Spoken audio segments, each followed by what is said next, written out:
Nama Ratu Kidul atau Sunan Kalijaga tentu sudah tidak asing lagi bagi sebagian besar masyarakat Indonesia.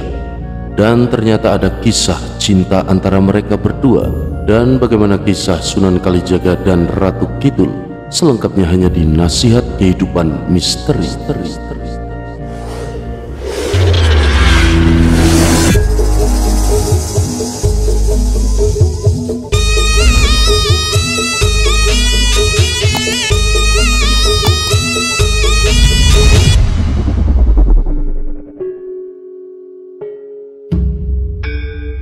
Kisah Sunan Kalijaga dengan Nyi Roro Kidul pun berawal dari sini.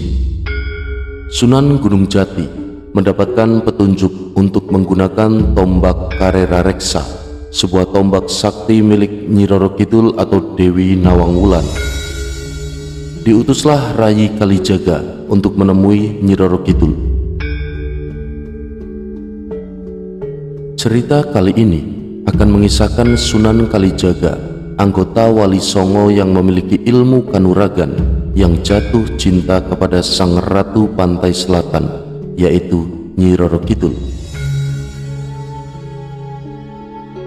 Kisah ini berawal dari sebuah peperangan antara Prabu Siliwangi dan Sunan Kalijaga sebagai utusan dari Sunan Gunung Jati. Awal kisahnya, Prabu Siliwangi yang merupakan Raja Pajajaran tidak menerima dirinya diislamkan oleh Syekh Syarif Hidayatullah, sang raja dari Cirebon. Memang pada tahun 1400 Masehi terjadi benturan amat hebat antara dua kepercayaan yang sama-sama kuat di masyarakat, yaitu Islam dan Hindu. Dan inilah yang menyebabkan perang saudara terjadi antara Prabu Siliwangi yang terkenal sakti mandraguna dengan pasukan dari kerajaan Cirebon.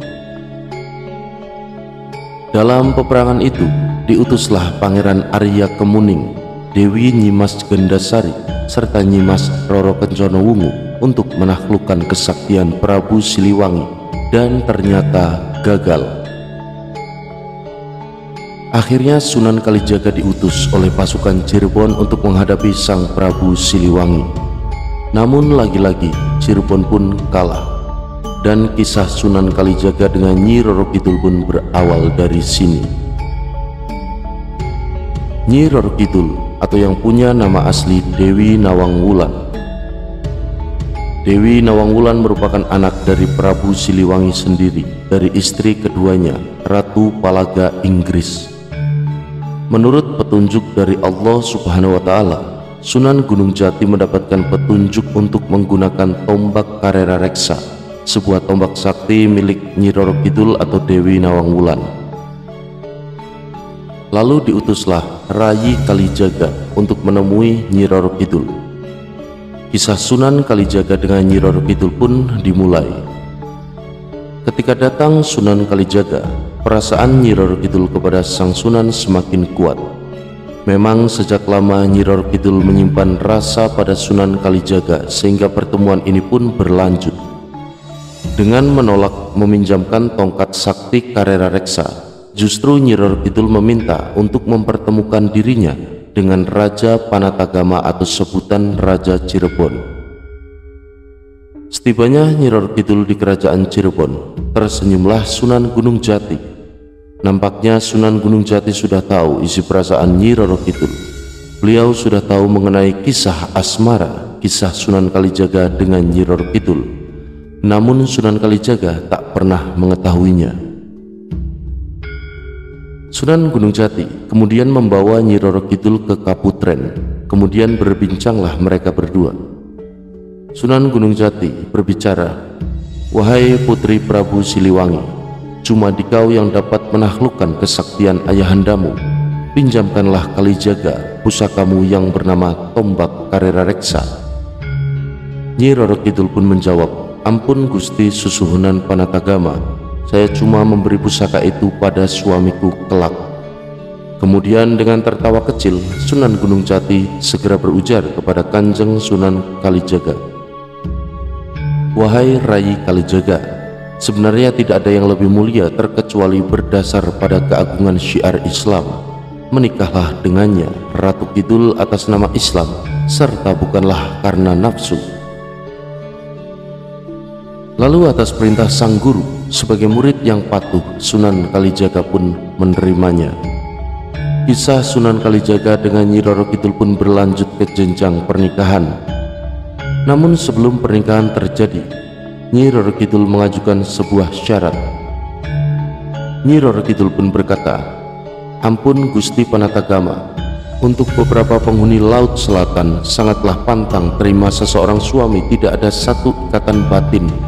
Saya cuma mau calon suamiku memberi satu masa lalu di hari pernikahannya kelak, berbentuk tasbih kecubung wulung yang datang dari Laut Merah." Sunan Gunung Jati pun segera mengutus muridnya itu untuk memenuhi syarat dari Sang Ratu Kidul.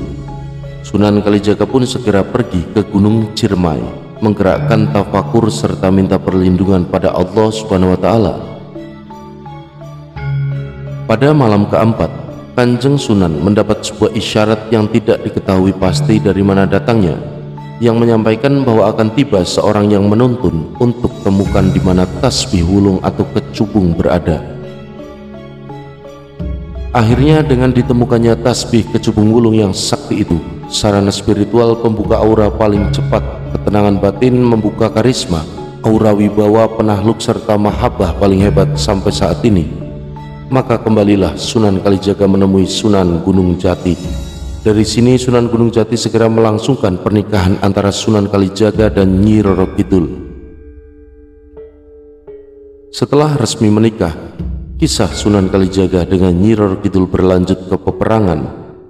Tombak Karera Reksa sudah berada di tangan Sunan Kalijaga. Sang Sunan pun bergegas menuju medan perang untuk menaklukkan Prabu Siliwangi yang tak lain adalah mertuanya sendiri. Pusaka Karera Reksa segera diserahkan pada gurunya Kanjeng Sunan Gunung Jati.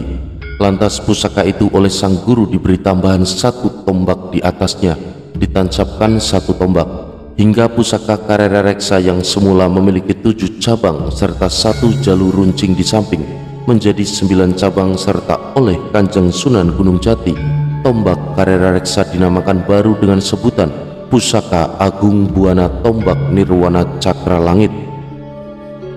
Dengan pusaka Cakra Langit, pada akhirnya Prabu Siliwangi dapat ditaklukkannya lewat perang tanding sepanjang 7 malam berturut-turut, serta tombak Cakra Langit sendiri akhirnya dimuseumkan kembali di Keraton Laut Pantai Selatan. Itulah dari kisah Sunan Kalijaga dengan Nyi Roro Kidul yang sebenarnya. Tujuannya adalah menaklukkan sang ayah dari Nyi Roro Kidul, yaitu Prabu Siliwangi sang Raja Pajajaran. Meski demikian, Nyi Roro Kidul menyadari bahwa kekuasaan ayahnya itu membuat peperangan antar saudara tidak dapat dielakkan lagi. Itulah kisah cinta Sunan Kalijaga dan Ratu Pantai Selatan. Semoga kisah Sunan Kalijaga ini bisa menambah wawasan kita semua tentang sejarah ataupun folklore yang berkembang di negara Indonesia ini.